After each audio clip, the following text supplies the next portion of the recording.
Hi guys, Luke here of SimBoxx in association with Clint Patrick, and this is the final instalment of our Road Warrior series, in which we're shining a light on guys that fight on the road, up and down the country, and making up the numbers on the shows, often at last minute and at weights they're not necessarily suited to naturally. Today, I'm delighted to be joined by Scott Williams. Scott, how are we doing? I'm all right, mate. How are you doing? Yeah, I'm great, thanks. So, of course, Scott, you fight out of Curtis Gargano's stable, himself a famed away fighter. And my first question is, why did you choose to box on the road? To be fair, it was a pretty easy decision for me. To be fair, I'm getting on a bit now. It's a full-time job in itself, selling tickets and all that. In it, let's be honest. And to be fair, I didn't want to be fighting 3 times a year, being a prospect. That ship sailed for me years ago, being a prospect. I'm a bit long in the tooth for that now, so it's just keeps me active all the time, keeps me busy, and I'm never taking easy fights then either. I'm always up against it. So if I do get a win eventually, it's going to be a good one. That's it, absolutely. So just expand a little bit there on what you said, Scott. You mentioned that you're a bit long in the tooth now, and maybe the ship sailed for you to have been a prospect. But if you could go back and do it again, do you think you would have attempted to have been a prospect and sell tickets and been a home fighter?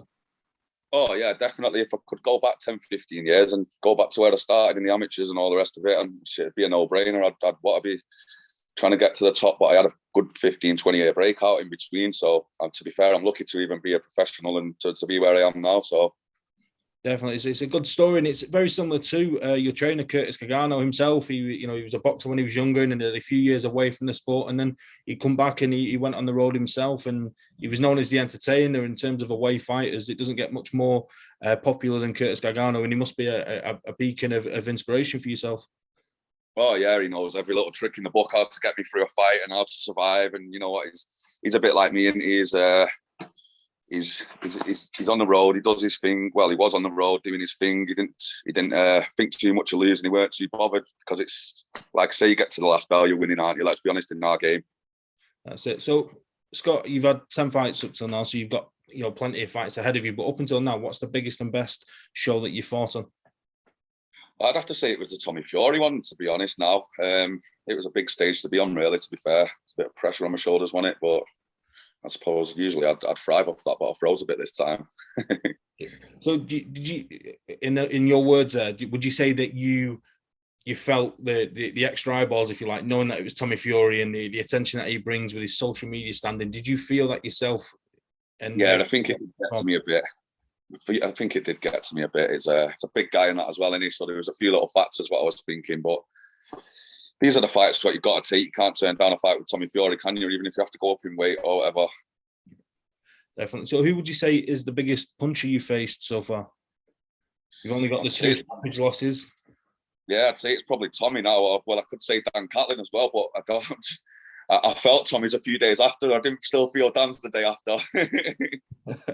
Brilliant. So in terms of, as you say, you've had 10 fights, and you, as an away fighter, you jump in there with sometimes like highly touted prospects. Has he ever been a prospect that you've got in there with and just thought, this guy's not as good as what I thought or what I expected, with all due respect? Yeah, I've had a couple who've been like that, to be fair. I've fought a few people, and I've fought like, when you expect all of them to be good, and they all are good in their own right. To be fair, most of them are probably better boxers as such as me anyway, but there's some who are better than others, and some who are going to go somewhere, and some who are just going to keep their old record eventually. Do you know what I mean? Yeah, that's it, absolutely. So in terms of your biggest achievement so far in boxing, Scott, you've had those 10 fights. What's your biggest achievement? Is it boxing on these big shows live on BT Sport? Was it just being a professional boxer in general? What's the biggest achievement so far? Just basically the day I got my license through, that was probably the biggest achievement I've had. It was when it became real then, and it sunk in. Then I got my date for my debut, and then it's just been non-stop since there, really. Like I say, before lockdown, I had about 6 fights lined up weekly until after, even for weeks going, but then obviously they all got cancelled and stuff, so it's been slow.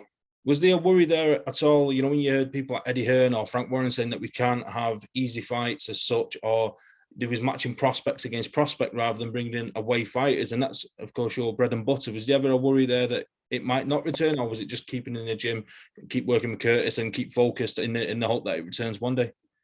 Yeah, well, there was a bit part of me what was staying in, keeping the hope and keeping ready and what have you, but And like you say, I didn't think there would be much chance for journeymen, so I thought I was going to have to wait for the small horse shows and stuff to come back. But luckily, I've had a few shouts and stuff, and I've not given bad accounts to myself, even on the fights on telly, like with say Idris and Louis Edmonton. So I suppose if they need somebody maybe last minute, or they need somebody to get through the rounds with one of their guys and give him a tough fight, then hopefully I'll get the shouts. Do you know what I mean?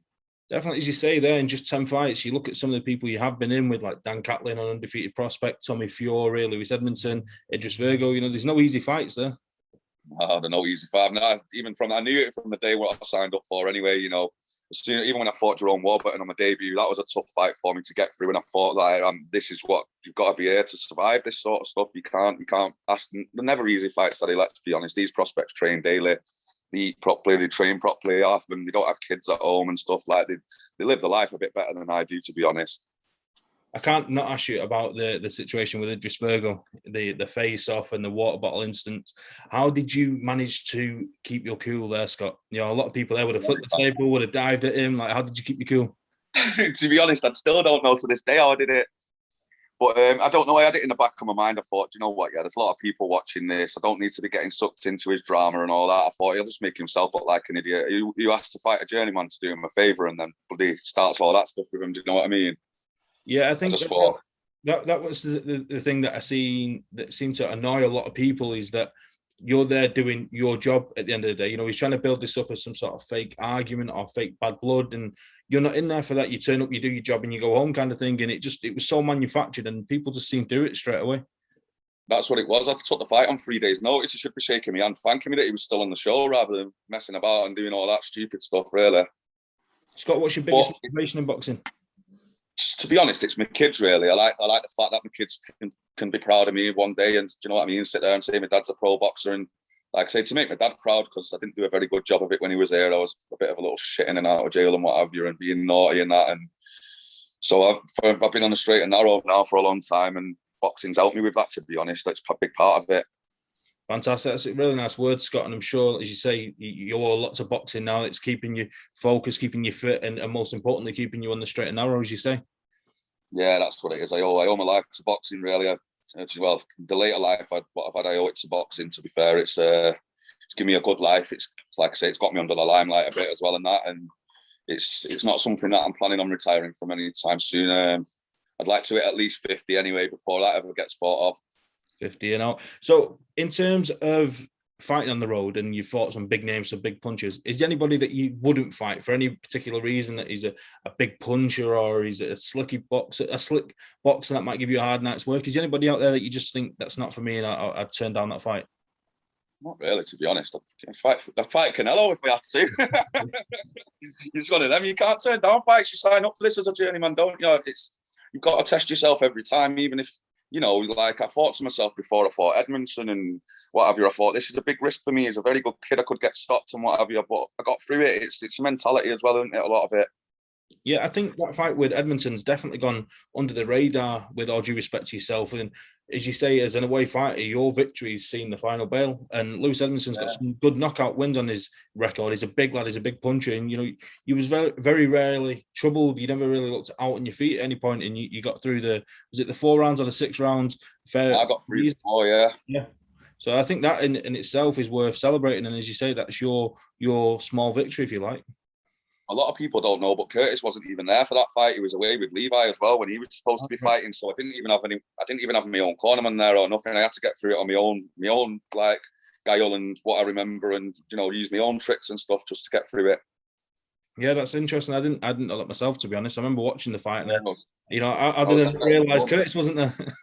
Yeah, I had Louis Harrismith in the corner, but luckily I know Louis. I've known him since my amateur days. I started off at his gym with him and Dale and that anyway, but it's different in it, not having Curtis's big mouth screaming in the corner telling me what to do. Absolutely. So, Scott, my final question, or my second to last question actually, is who would you most like to box? If you could make any fantasy match, win, lose or draw, and just get in there and test your skills against anybody in and away around your weight class, who would you most like to share the ring with? I'm not sure. I'd have to be daft to say I wouldn't want to fight it just again, wouldn't I, really? And it'd probably be a lot of people would probably want to see that, to be honest, because they'd probably want to see me lever him if that was the case. Do you know what I mean? There'd be a lot of interest around it. Absolutely. And maybe turn the tables on him and bring your own bottles of water. could generate it. Then there would be bad blood, so it would be a reason to have a good press conference then, wouldn't it? Yeah, we'll plant the seed for that. We'll get that out on social media. But Scott, Yeah, my final question. Final question is there any pre-fight rituals or superstitions that you follow? Anything that you do before every fight, week in, week out? I don't, to be honest, because I know every fight's different. I just make sure I turn up, make sure I'm ready, make sure I'm focused, and I don't think too much about it, to be honest. I don't really get nervous these days. Like, I think I've had too many fights, like, generally throughout my whole life to ever get, like, nervous like that. But I don't know, sometimes if you get nerves, you've got to channel it in the right way, haven't you? Good man, good man. So, Scott, that's all my questions answered. Is there anything you would like to add to finish?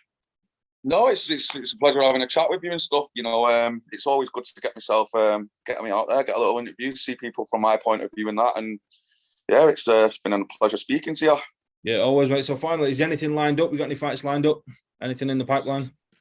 There is, but I'm not going to say nothing just yet. But you'll probably see me back out there on BT next month, hopefully, if all goes well. Fantastic. Look forward to it, Scott. Hopefully, it should be announced in the next few days anyway. Happy days. We really do look forward to it. But yeah, we'll catch up again soon. We'll give Curtis a shout and we'll have a catch up again soon. But thanks for your time today. Yeah, definitely. And you, mate. You take care. It's been nice to speak to you.